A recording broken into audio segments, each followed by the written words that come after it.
On this episode, we discuss Trump flip-flopping on supplying arms to Ukraine, Russia's massive strategic air attack, Ukraine's troubles on the front, fishing nets used as anti-drone devices, a Brazilian SWAT team, and more. Okay, let's go. Conflict, politics, military-industrial complex, technology, war.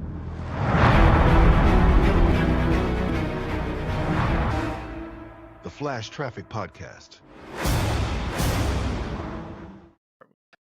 So apparently Trump says that he's going to go ahead and start giving weapons to Ukraine now. Again. Oh, Continue. so do we know where we're at in the story on that? We have no idea. Trump doesn't have any idea. Oh, okay. It's just the capricious nature of Donald Trump. This week, he's going to give weapons to Ukraine. Next week, he's not. This week, he's going to invade Greenland. Next week, he's not. So it's confusing. It's hard to keep up. Yeah. Let's watch a clip. Let's just go to the clip of Donald Trump talking about Putin. He's tired of Putin. We get it. So am I. Let's see what Donald Trump says. We get a lot of bullshit thrown at us by Putin, for you want to know the truth. He's very nice all the time, but it turns out to be meaningless. There you go. Can I get on the record? Can I please get on the record now? That's very offensive language. He called it bullshit. Like, hey, I'm a public citizen. I don't appreciate that type of language. Okay. Can I just get that? Can I get that out in the open? What's that? You don't like the word bullshit? Yeah. It's unprofessional. It seems weird when, I remember Obama said shellacking. What? Right? And everybody was like, oh, that's a good word. He's being funny. Don't go there. He's being funny. He uses weird words that nobody's ever heard of or whatever. I get it. Okay. But it is weird to hear the president of the United States say bullshit. This guy's a bullshitter. What did he say? Oh, those guys, when he was talking about Iran and Israel, those guys don't know what they're fucking doing. He dropped the F-bomb. Oh, my God. The F-bomb? No, he didn't. Is it unpresidential? That's not professional. It's unprofessional. Is it unpresidential? I don't use that type of language, and I don't want people around me to use that type of language, okay? You have to use it sparingly. I get it. Right. I get it. Sometimes, when you're really angry and you got to make a point, drop the F-bomb. Just slide it on in there. That's why I like the military. It was very clean. We didn't use bad language. Nothing inflammatory. It was my comfort zone. The guidance for officers was what I just said.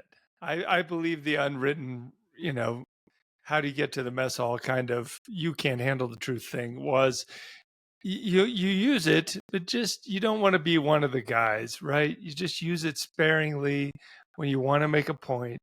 You ever listen to Joe Rogan? And there's some. I know the name. I know who he is. Okay, you might have heard of this. There's another podcast out there. Anyways, when Joe Rogan has 65-year-old academics on there who, work at Cambridge or Yale or Harvard, and then they come on Joe Rogan, and then just almost as a non sequitur, drop the F-bomb. If it's as if they're trying to be cool or as if they're trying to fit in. They're trying to cool it. Okay. Yeah. It's kind of it. like that. I don't get that impression from Trump. I honestly believe that he's using it appropriately. Well, I just feel like that's part of his persona. He probably uses the F-bomb. I don't know about that. I don't think so. I don't think he's displayed that type of character. Okay, you're just being ridiculous. But getting back to Ukraine, we don't know. We can guess that it's probably Patriot missiles, first and foremost, maybe some HIMARS stuff, but we don't actually know at this point, what they're going to give Ukraine or what they're going to turn back on. Apparently there was, like we talked about this a couple of days ago, that there are Patriot missiles on the tarmac at Zhezhov or wherever they come in, and they were supposed to go to Ukraine, and then Hegseth unilaterally turned it off, and then there's yesterday at the cabinet meeting, Hegseth is sitting there when Donald Trump is talking about giving arms to Ukraine. Maybe I can find that video and play it. But Please his do. face, Trump is like, no, we're gonna give weapons to Ukraine, and Hegseth's like, fuck, it's too early for this shit. So what's going on there? What with the disconnection between the cabinet members? Dude, there's an article today, and I'm not gonna bring it up. I don't think I'll try to find it, but I'll try to paraphrase it as I try to find it in the New York Times, front page New York Times, above the fold. And I have it right here. Above the fold? Yes, I have it right here. Goodness gracious. Like it's that big a deal. But the title, and I'll try to find it, I'll definitely put it in the show notes. But the title of this is White House Botches Swap of Detainees, Conflicting U.S. Efforts in Venezuelan Talks. Okay, so this is State Department. This is not Department of Defense. But little Marco and his cronies at the State Department really fucked this up. And they did? I dropped the F-bomb there just to be ironic. Okay, check. Yes, they fucked this up. So apparently they were trying to negotiate the release of a dozen or so American detainees in Venezuela. Good. Thank you for your public service. Swapping them for like 200 Venezuelans that are being kept in El Salvador in the... Oh, I'm aware of all this. Yeah, okay. Alligator Annex. We're just gonna call that place the Alcatraz Alligator Annex. That doesn't sound fun. Yeah, it's probably not an El Salvadorian prison. Is probably not that great. I don't think you want to be in one. I'm just gonna throw that out there. It's not Midnight Express Turkish prison, but it's probably just. Hey, by the way, what great movie? By the way, about that. Tremendous movie. Deja vu. We already talked about that movie. When did we already talk about it? On the podcast like 3 weeks ago. Tremendous movie. We're not going to talk about that. Oh, what a good movie. The point is Midnight Express. What a tremendous movie. Wow. The point is that they had two different channels of negotiation going on at the same time. What? How many? Two. Oh, two different. My goodness. Well, it's buffoonery. So the special envoy to Venezuela or South America from the State Department, I'm not even going to read his name. I could find it in this article. You can read it yourself. He was negotiating something like the hostages and also letting Chevron drill in Venezuela, which makes up a huge percentage of Venezuelan GDP or whatever, the government intakes, right. Blah, blah, blah. Right. And then the State Department separately was negotiating the hostage or the detainee situation on a completely separate channel. And so basically at the end of the day, it completely fell through. And we've got 12 Americans stuck in Venezuela because the State Department is just idiots. So I think it's endemic across this administration that nobody has their shit together. State, Department of Defense, Department of Energy, definitely not education, blah, blah, blah. Health and Human Services. It's not education. Right? No, it's not that. No cabinet member has been big. Good Lord. FBI, Department of Homeland Security. I think it's just endemic. So you ask, why does Hegseth not know anything? Why does Trump not know what Hegseth is doing? Yeah. Anyways, so do we really think it went down like that? So I'm just going to say, this is a topic of political importance, right? This isn't just something like, I don't know, something small like cutting a trade deal with Costa Rica. This is probably one of the biggest topics of the Trump administration-ish. They don't want it to be. Ukraine Yeah, so arms to Ukraine. Yeah. yeah, international issue, the biggest war in humanity's experience since World War II. And you think Hegseth just like short dicked the whole thing? Like he didn't coordinate with anything? He's a Apparently cabinet level official. He doesn't tell his boss, hey, bro, I'm going to cut off supplies to Ukraine right now. I know the Democrats are beating you up about it. I know members of the Republican Party are beating you up about it. I know all of Europe is beating you up on this. I'm not going to tell you about it, dude. I'm just going to do this. And it's going to be like a secret. So I remember when you went off on Lloyd Austin when he had prostate surgery. And he was, don't make me you have did. to be the No, bad you guy. did, bro. No, you did I it. was No, take not ownership. First of all, yes. No, take it. No, yes. no. Can I finish my statement? Yes, go ahead, sir. Before you lie I to try to recognize rehabilitate your I recognize image the gentleman for from the Arizona. listenership. Go ahead. Thank you. Please. Yeah. So you gave you had a bird several months ago when Lloyd Austin had prostate surgery. By the way, you're going to have that too, bro, in a couple of years. I'll do it myself. And he didn't. And he didn't tell anybody. And he was out of the loop for what, a week or 10 days. And people are like, 3 days. Okay, 3 days. He's like, "Where's Lloyd Austin? Where's your cabinet level official?" I haven't heard from him.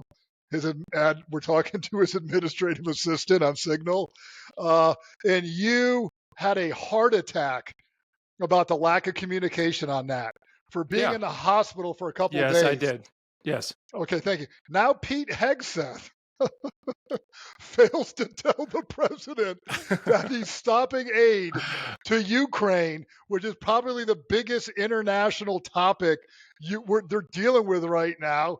And Still terrible. He just Still forgets terrible. He doesn't figure the boss needs to know. Like, I'm going to handle my business, boss. You don't need to know this. You know the press is going to eat you alive. Definitely just as bad. And for the record, I did not only kick the SecDef when he was down with prostate. You did. No, I kick Lloyd Austin all the time, just for the record. That's not true. Just when he was down. That's I kicked true. him all the time. I That's could true. not stand him as a SecDef. But look, yet you could not articulate why you didn't like him, other than you didn't like his face. You didn't like how he looked. Probably like hours on the podcast. Go back and I will search the archives. By the way, nobody wants to go back and listen to one of these podcasts. Don't worry, no one's ever doing that. I will just pick the audio out and I'll pull it up for You're going to have to, because no one else is going to do justify. That. All right, that's good. Look, Hegseth is definitely worse than Lloyd Austin. Okay, we all know that, and really? I'm simply tired. I'm just tired of trying to make fun of Pete Hegseth. It's very low hanging fruit. It's so low hanging. It's too easy. It's too easy. But look, this whole bullshit with Ukraine, and we're giving weapons, we're not giving weapons. We're going to give a lot of weapons. We're going to give little weapons. We don't know what we're going to give them. I think it's just a symptom of not having a plan, yes, not having a philosophy for international relations at all, other than everything is transactional, and we have completely misread our leverage. Yes, we did, or the Trump administration did. Like you and I, or no? I mean the United States. So you mean the Trump administration? Yes, they misjudged their leverage with basically everyone except maybe Europe.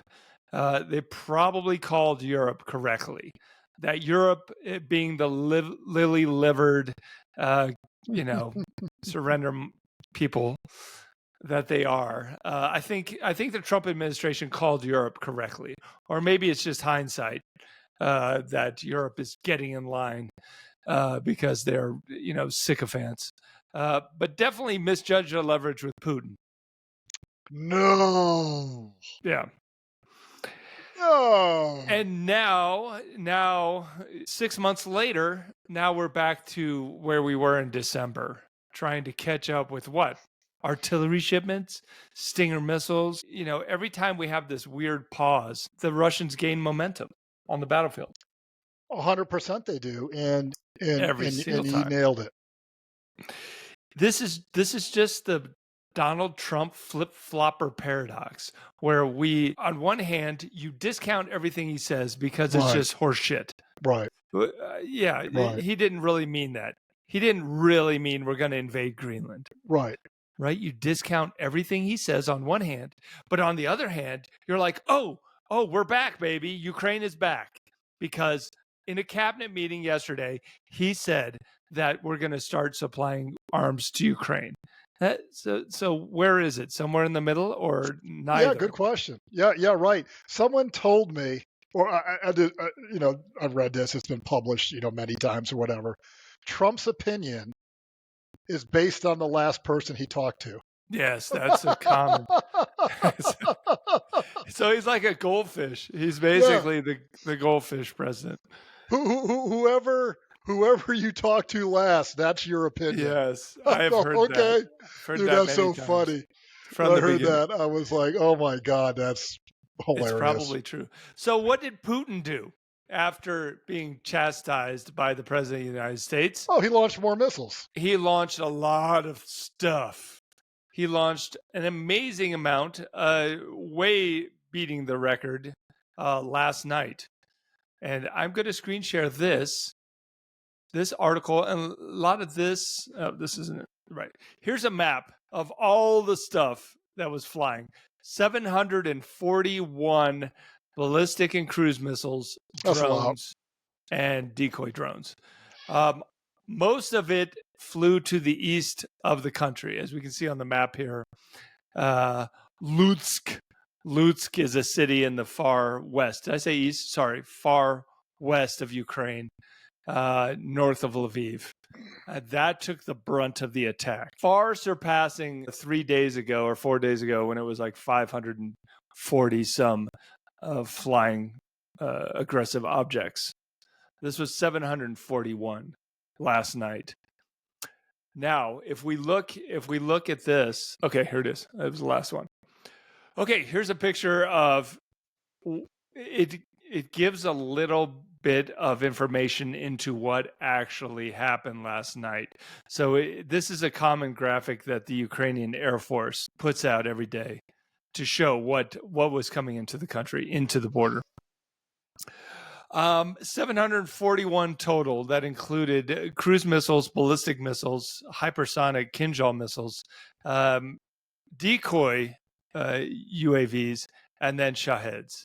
And it's actually not that, I shouldn't say impressive, but foreboding, I guess. Maybe not that intimidating. When you look at what the breakdown was, on the left-hand side of the graphic, we've got ballistic, cruise, and Shaheds. So the right side is drone decoys that were either interdicted by what it says up here, 415 were interdicted by electronic warfare.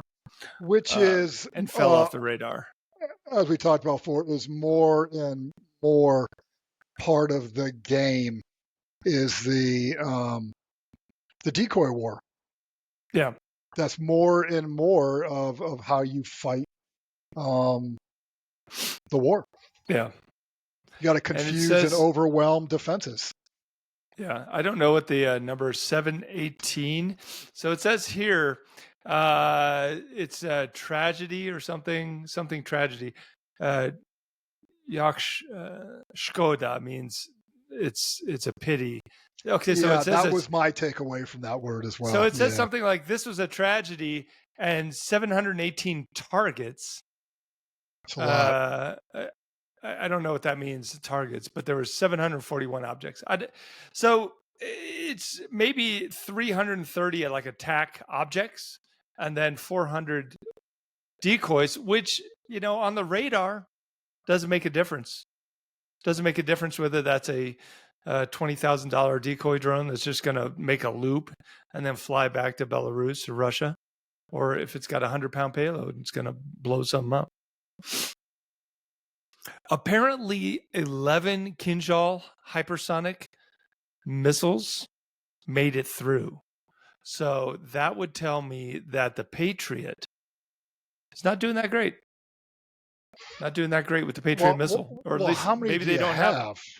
How many do you have? Do you know what to target? Are you wasting it on dumb decoy drones? Who knows? A lot of questions. Yeah. I mean, yeah, who knows what the tactic is there for Ukraine? Are they saving them? Are they trying to estimate the point of impact where, okay, well, we're just going to have to save it this time. It's not headed to Kyiv. Maybe it's headed, to some smaller town. I don't know. I don't know what the tactic I mean, it's was complicated. there. There's a lot going on. But Lutsk is pretty close to Poland, obviously, as we saw on the map. And Poland scrambled their air force in response to this strike. Interesting. Seems rational. Seems Probably like a gonna- rational thing to do. Probably going to be a lot more of that. Well, they've done it in the past. I mean, anytime something flies, things have flown through Poland, right? And they scramble Yeah, right. jets. That makes sense. Yeah, of course they are. That makes sense. Yeah. So anyway, so the bottom line is all that. Trump says he's going to start resupplying Ukraine. Russia's response is, okay, Interesting. let's see Very how many. interesting. Basically, they're saying, let's see how many Patriot missiles you can give Ukraine, and let me show you how many cruise missiles and ballistic missiles I can drop on Ukraine, and see if you can keep up. Right. And the answer is definitely not. There's no way. You can't keep up. And that also goes to how do you fight a war? And can you do it cheaply? And this goes back to Russia saying, hey, we're going to have a mass of good enough stuff. And are you going to do your outrageous, ridiculous, expensive, stuff in turn to do this? Can you even fight a good enough war? There might be an argument on the U.S. end. We can't. We can't fight a good enough war. Well, not when it comes to air defense. I mean, a war of attrition when it comes to air defense, artillery, strategic air defense. That's madness. That's crazy talk to me. And then a war of attrition against everything that's coming in at you costs 1/10 of what you spend to destroy that object. So hence the dilemma. How long is that going to take? How do you use the right systems for the right targets where you can't discern it, you can't figure it out? It's complicated. So you end up burning your expensive stuff on the cheap stuff because they're decoys and you can't figure it out and you don't know it and you only got so many of them. I think for the Russians, that's an effective strategy. Have us burn our expensive stuff on the cheap, good enough stuff. And hopefully we can't keep up. Having said this isn't going to make Ukraine quit. Understand that. You can do this. This is like bombing England in World War II. They're not quitting. Strategic bombing. You can do whatever you want. They're not going to quit because of this. Strategic bombing does not cause a country to give up unless it's, nuclear bombs. It would have to be, really substantial. I mean, the U.S., you got to look at the U.S. strategic bombing campaign in World War II. Maybe you talk about that. Anything short of that, just massive, everywhere type of destructive stuff. That isn't this. This isn't happening. They're not quitting because of this. Yeah. Plus, you add insult to injury with the war in the Middle East with Iran and Israel. So Israel needs Patriot missiles too. Everybody needs Patriot missiles. You will. If you don't need it now, you will eventually. So it's good to have. All right, let's switch gears and let's talk about this. So Ukrainian troops struggling in Konstantinivka. So let me share the screen here. Okay. New York Times article. The title of the article is Ukrainian. Good for you. Ukrainian troops struggle to hold the line on the Eastern Front. The subtitle is Kyiv is defending Konstantinivka from Russian drone attacks. The embattled city is a gateway to Ukraine's last major defense in the Donetsk region. End quote. Yeah, so apparently, and I'm going to stop. I'm doing a lot of screen sharing today. I'm going to show a map Let's just go to the deep state map and take a look Ooh, at. I like deep state. Let's take a look at the Konstantinivka corridor here. So in the east, you've got Kramatorsk, which I know pretty well. I've been there many You times. practically And- live there. No, let's not get crazy. And I've been to Konstantinivka before it was right on the, getting pounded like this. But Precipice. that was a couple years ago. So it was not this. But take a look at the map. So apparently Ukrainian troops are struggling in this part of the front, as they've been struggling in just southwest in Pokrovsk. There is some rumor that perhaps the main effort of Russia is switching to the town of Konstantinivka from Pokrovsk. But if you look at this map, and the map basically shows both towns, quasi-cities, maybe 70,000 people before the war. It shows both of them are about to be enveloped. So if you are Russia, why would you let up on either of these fronts? I think the more likely scenario is that Russia just tries to envelop both of them simultaneously. I do not know if they have the resources for that. I'm obviously nobody knows what's going on in the head of Kremlin officials, but the question is: are they going to attack head forward like they did in Bakhmut, or are they going to try to envelop and make the Ukrainians retreat out of there, like they did in Avdiivka last year? And after going through Bakhmut, and without Wagner, I'm guessing they're probably going to try to envelop. Why would you go head first into this shitstorm? Do you want an answer? Never mind. Okay. These are Russians. You caught yourself. Okay. These are Russians. Maybe they do go head first and just get annihilated. Who knows? They're comfortable with that. That's their comfort zone. But look at the map here. If you take Konstantinivka, Kramatorsk and Slovyansk is next, right? You just keep going up the road, going down the road, I guess, taking territory. This is attritional warfare. This is one step forward, bite off a little bit. This is untrained, dumb forces, not sophisticated, no operational maneuver. You've been demechanized. You have no armor. This is, I guess West Point has it right. It's back to Gettysburg. What? Gettysburg, infantry warfare. There's no cool, sophisticated stuff going on. It's bombardment and infantry movement. That's it. Yeah. Let's take a look at this video that's in the article, which I will put in the show notes, of course, if you want to see all this stuff for yourself. And I apologize if you're just listening to this on Spotify or whatever you use to listen to podcasts. I'll play this for a couple, maybe 30 seconds. This is a video of Konstantinivka. And it is like every other town that the Russians have come within artillery range of, or now FPV drone range. It just completely blown up, devastated, decimated buildings. I mean, it just they're going to flatten everything. Right. Yeah. They may try to isolate the town and bypass it, fix and bypass. Yeah. But guess what? They're still going to flatten it. Right. Oh yeah.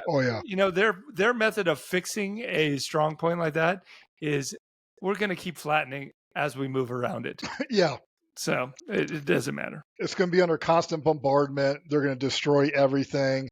Don't take offense when a church gets hit or something. It's all going to get hit.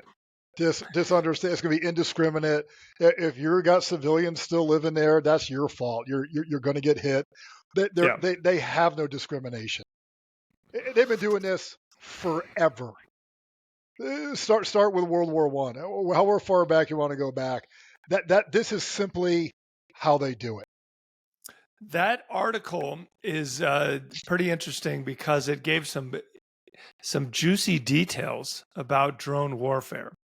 And one of them was You can't evacuate casualties because, and I saw this in Sumy and the Russian border area. Same thing. You can't just send a vehicle up there to get a casualty out. You're gonna It'll get be hit. like 3 or 4 days. You're Yeah. gonna get hit. So in this article, this Ukrainian soldier got injured. His legs got blown up. Good Lord. And from the story, they were pretty bad. Like they were just hanging on there.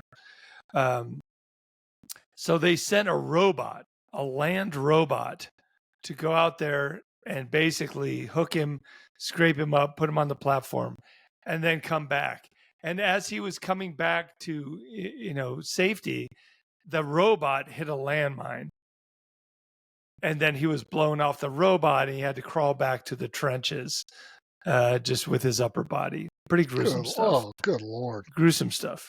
Gruesome. Another detail in the article is that they note that drones are coming in every 15 to 20 minutes and they're flying Wow. about 15 kilometers. So the gray zone now is 15 kilometers from the flot. That's a huge, huge area to get to the contact zone, right? So anything that moves within 15 kilometers of the zero line, if you break it into its basic physical principle here, you have to get to the bad guy and shoot the bad guy. If you can't get to the bad guy, I mean, this is obvious stuff here. They can't get to the bad guy to shoot It's them. obvious stuff, but they still have problems doing it. Well, the article notes Rubicon, Ooh. the Russian drone unit Rubicon, which was so successful, Right. pushing the Ukrainians out of Kursk. They were, yes. So I guess it's kind of like a quick reaction force. They just send this Rubicon wherever their main effort is. That's like the Magyar birds of Ukraine. Yeah, they're going to go head to head. Elite unit, elite drone unit. That's very effective. And apparently, once they develop like a kill box, they identify and destroy every vehicle in it, like effectively. Yeah. And we were talking about how do you stop, let's say, fiber optic drones? Ooh. Shotgun. Right. Okay. Shotgun, really? Good luck with that. But what the Ukrainians have come up with, and I'm going to share this article, also in the New York Times. I apologize that it's very New York Times centric, but they're a good publication. They seem to cover the Ukrainian war much more in depth than WAPO, than definitely the Wall Street Journal. They seem to have like 3 or 4 articles every day. Some days. Anyways, this morning's article says Ukraine turns to fishing nets to catch Russian drones. I like it. The subtitle is, with their dense mesh, the nets can tangle drone propellers. It's simple but effective countermeasure that reflects how low-tech means can blunt high-tech weapons in the war. Basically, what they're doing is creating this giant tunnel of fishing nets that you just drive through for miles. The drone so the drone tunnel falls down. It's a drone tunnel, yes. But we've discussed that. Yes, we have. And Konstantinivka. Yes. This article also has a video. Shall we see driving? Yes, I want to see it. Let's watch driving down the drone tunnel. Let me make sure the sound is off. This is a video. Wow. People just driving. Look how massive this is. This is a massive tunnel of nothing but net along the highway. It's as if the entire highway is covered on both sides and about, I want to say, 15 feet high. That's a lot of net. I bet that's got to be constant repairs. You got to have a repair team. Yes. Like, hey, dude, all you do is repair this thing all day. Yeah. Look at all that. Look at how far that goes. Miles. Now, my question is, how do you put this thing up? Wouldn't you be a target? Slowly. It's kind of like, at night. like in Afghanistan or Iraq, some guy digging a hole at night, okay, they're going to be a target. Right. You can't just be on the side of the road putting on netting, right? When you get whacked. Well, it depends on where it is, and obviously they did it. So Yeah, they did it. ubiquitous drone warfare isn't that ubiquitous? Or Maybe you couldn't have built it, but okay. maybe they were wearing thermal cloaks while they were building the drone. Now demo. that's would be my guess. Okay, when I went to Sumi, the first time we drove to Sumi. You probably need to. You've been there so much, you probably need to pay taxes. in Sumi taxes, like oblast taxes. Yeah, you need to pay an oblast tax. You've been there so much. Look, we drove there, and I'm like, "What is this box in the back, like of the SUV?" And it was a huge carton of Dragon Breath drone munition. So the Dragon's Breath is basically like a thermite type fire that comes off the drone and just burns the tree line. Right. Or whatever it touches. Yeah, I thought that was pretty safe, having an entire box of that shit in the back of the SUV. I was not happy with that. But you're like, nah, we're good. Yeah, don't worry about it. yeah, don't. No, you'll be good. Pay no attention. Pay no attention to the highly flammable material in the back of the vehicle. My point is, those would be awesome for burning this net, because the fire goes about 500 meters, right? So you could burn this net. Yeah, you could burn it down. Yeah. Or do you think it would fall through the netting? Would it get caught on the net, or would it just fall through the net? How much do you want to bet we're going to find out sometime in the future? You think that I know the Russians listen to this podcast, so we might be giving away secrets here. Don't flatter yourself. We might be giving away OPSEC to the poor Russians. Tony, you are such I don't want an to give the optimist. Russians. I don't want to give the Russians any ideas. So, anyways, they're using nets. Konstantinivka seems to be working. The article said, quote, effective, end quote. Like I said, so we shall see.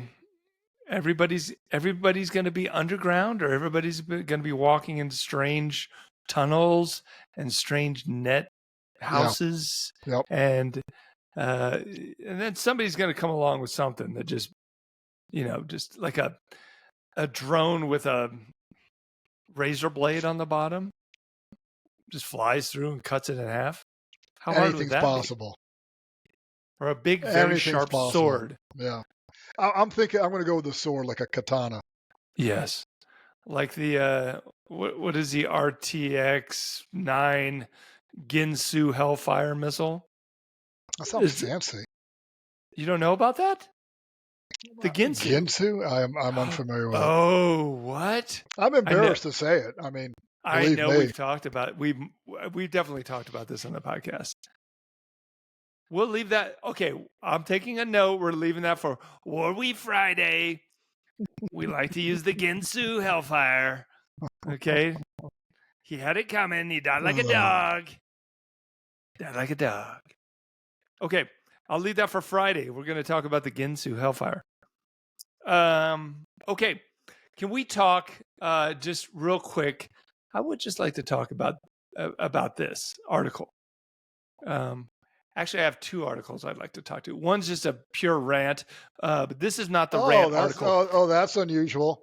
This is not a rant article. I think this is kind of serious. The title of this article from Euromaidan, EuromaidanPress.com, is the Polish model for abandoning Ukraine. Oh. So apparently there was a 94% approval rating in 2022 to have Ukrainian refugees in Poland. Now that number has dropped to about 53%. That's changed. It has changed. It sure has.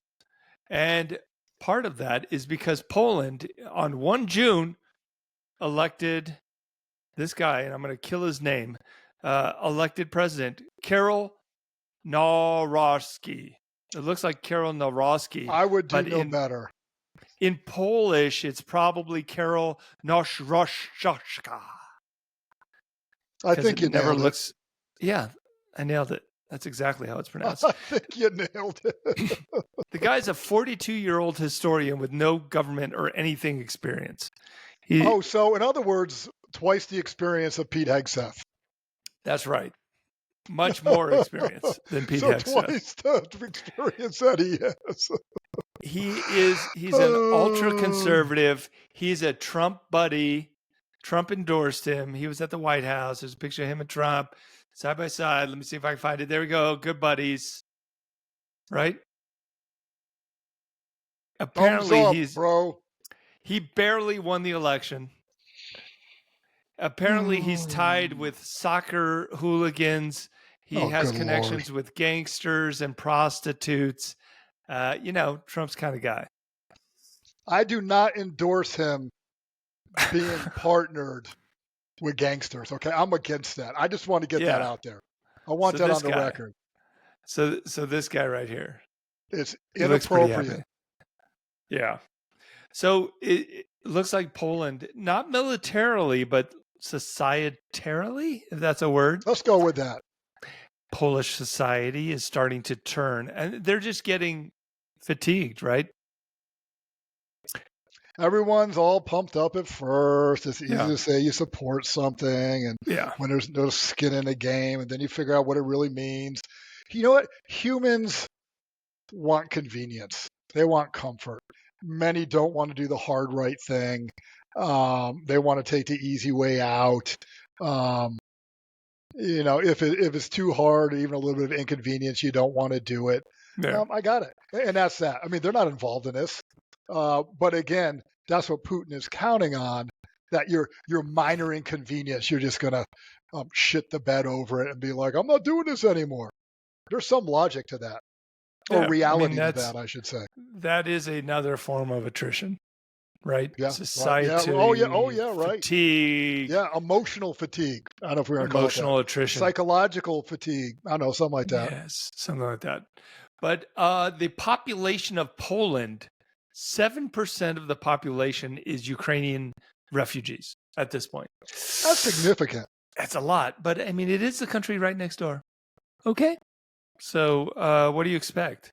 One thing that I agree with is that the Poles are now calling to send back fighting age males that are Ukrainian. Interesting. Yeah. Yeah, of course they should. I agree with it. Like, if you want to win the war and serve your country, I'm all for it. If you're tired of Ukrainian refugees, yes, please do send all the able-bodied, IT engineers that Ukraine, that were able to sneak out of Ukraine. Send those guys back first. Let's do that. I think that's a good idea. But along those lines, let's wrap it up on some videos. I do want to show this video, and I really have no context for it. Is that simply the weird one you sent me? Yes.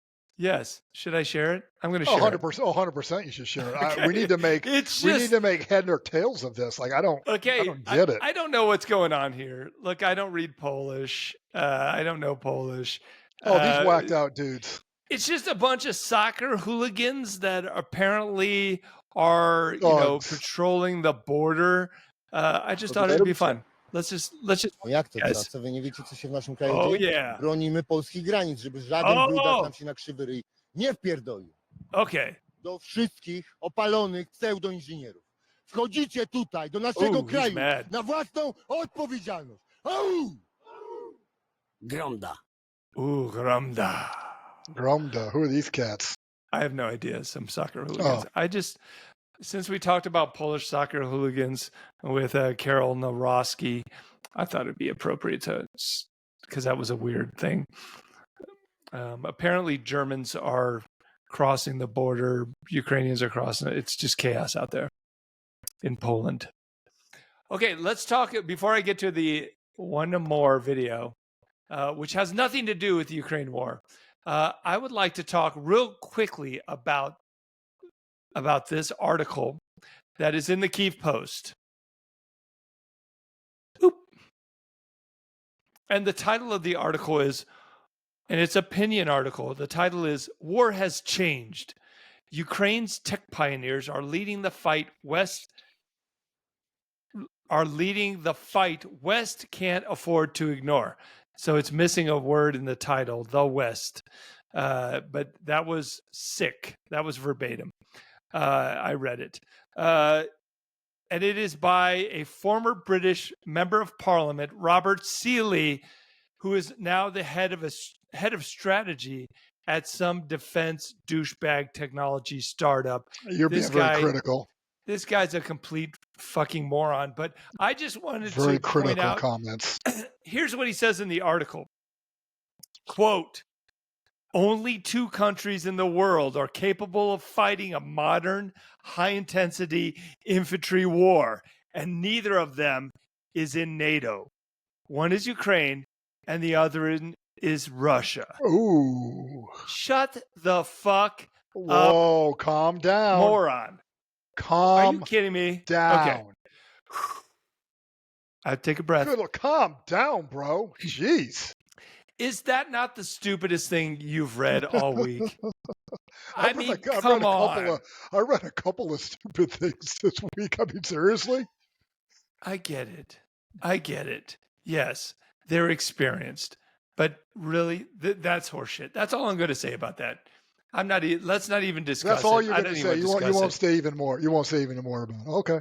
I think it's obvious that those are not the only 2 countries on the planet that are capable of fighting a high-intensity conflict. How about, you forgot the United States? Are you saying the United States is not capable of fighting an infantry high-intensity conflict at this point because they're just going to get destroyed by drones? Tony. Oh, my God. Tony. They're not. We ran out of 155 shells. Okay. Let that sink in. The dumbest low-tech munition ever invented next to the bullet. We ran out of them. This is absurd. What else do you want to say? This is absurd. This is saying that if we were to fight an infantry-centric conflict that was not anything less than like an airborne assault, okay? And we want to do that. The U.S. wants to do an airborne assault, by the way. We love it. We love to do airborne assaults. We'd like to do air assaults, and airborne.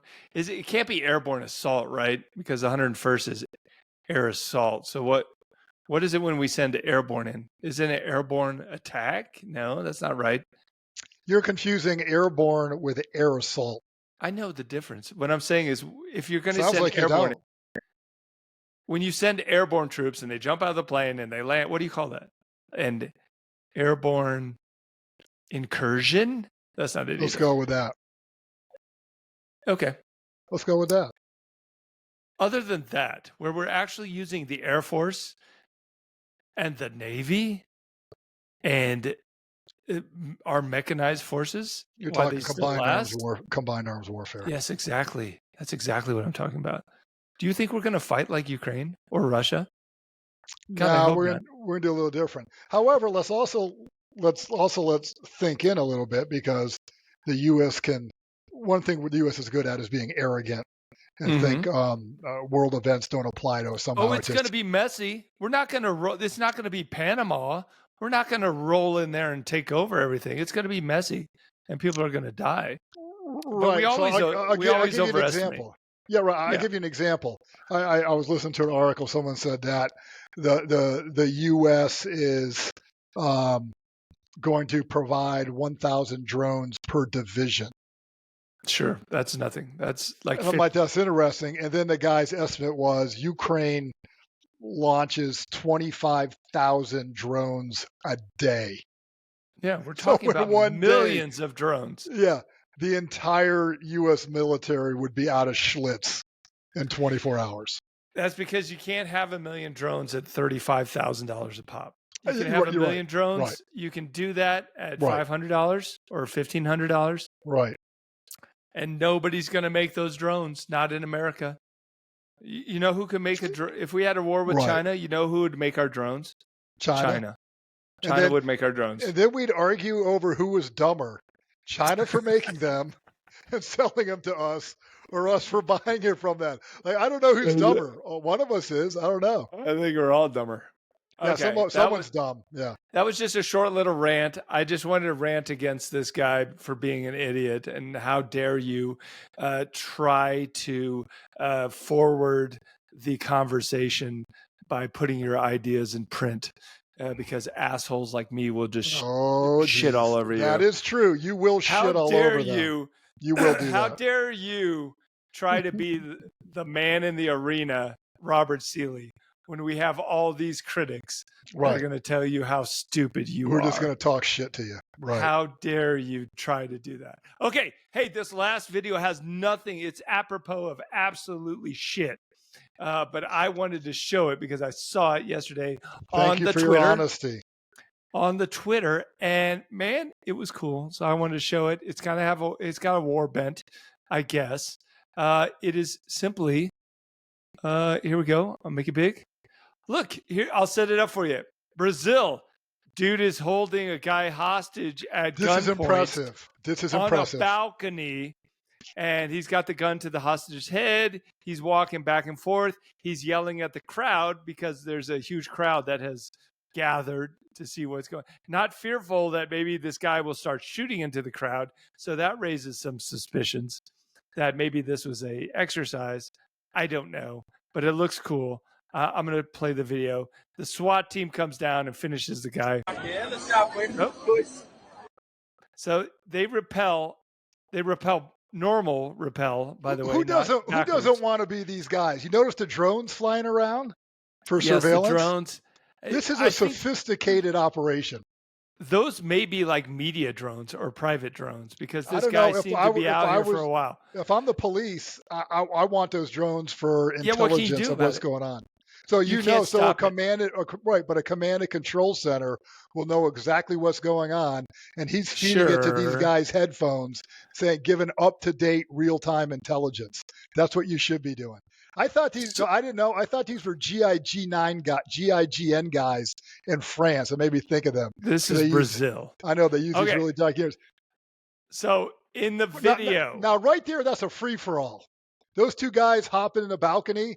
The guy's still got a gun to his head. Like, are you going to be like, yeah, shoot him, dude? Yeah, and then we're going to shoot you.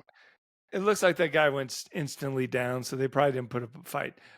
There's some questionable things to the video. So basically, I think that was impressive. The guy is holding a hostage at gunpoint on a balcony. The SWAT team, one guy from the SWAT team, rappels down right above the balcony, normal rappel with his back to the ground, and then he flips his leg over the rope, so he's facing the hostage and the perpetrator. He draws his service revolver and basically his sidearm and waits there, and when he gets a shot, he takes this guy out. He did take him out? He did take him out. You can see him on the video. He plops. I'll play the video again. So he shot the dude, and then the two guys rappelled down on the balcony. Yes. Okay, dude, this is impressive. I'm sure they train for this. This is like the Brazilian SWAT team. But that's impressive. My question is, why wouldn't you come down face first, like Aussie style rappel first? Like, why wouldn't they? I'm not trying to second guess their tactics here. I don't know what they train for. But wouldn't you want to just come face first? I know exactly why. Because see, as he's Aussie right now, you need the weight of your body. With the rope, get down, to move. Right, going back down. Oh, I see. Yes. Because you can run. You can run against the building, but there's nowhere to run on the balcony. Gotcha. So you do this kind of rappel, yes, air quotes traditional, because you don't need your own weight against the building to hold you up. Makes sense, yes. And you can't run against, there's nothing to run against, yes. Look at that. Brilliant. We solved the issue ourselves. We solved it. I've done both those rappels in training. Yes. But yeah, you need a certain type of, no, you didn't, MI. You need a certain type of surface. I'm aerosol, baby. Oh, God bless. Dude, then why are you asking the question, bro? I didn't realize it. I forgot that you needed a surface to run against if you're going to do it. Okay, aerosol. And I don't even know if that's true. I don't know if any of this shit's true. Oh I'm an aerosol God! guy. Would you go as a Is that- cadet? Well, you probably I did. I did. Oh, Hell geez! yes. How did I nail that? How did I just know Wait, that? did you go to aerosol school? You No. actually went? Oh, okay. You don't know anything about fuel blivets. You don't even know what a fuel blivet is. I don't. right. Thank God, I don't. Thank Okay. God, I don't know anything about it. That was the Flash Traffic podcast for today. If you liked it, can you please we're trying to get our subscribers up to 9. Let's get that subscriber Oh, we're count going to triple them. Okay. Yeah, let's triple it. We can do it. Let's get it up to 9. If you like the Flash Traffic podcast, leave a comment, thumbs up, forward the link, subscribe, do all the things that make people able to find the podcast other than me just talking and Eric and I just speaking into the wind. Yes. All right. Which is what we do. Hey, good chat. Good chat. War Week Friday coming up. Next coming podcast. up, dog. We may have a special guest, a very special guest. We may not, depending on the publication if it comes out. So we're just going to say it. We're going to say either no, one. We don't know yet. We'll just keep it as a surprise. It'll be this week or next week, depending on when something gets published. But War Week Friday, it'd be very exciting, and we're going to talk about the Ginsu Hellfire. Nice. And landmines. Nice. Because landmines are back, baby. We talked about it briefly last week or early this week, but landmines are back, and we're going to talk about the tactical significance of anti-personnel landmines. Let's do it. I'm all about it. I'm into it. It's not just for show. It's not just for killing kids. There is a tactical purpose to anti-personnel landmines. Okay, good chat. I will talk to you later. Sir, good day. Bye-bye.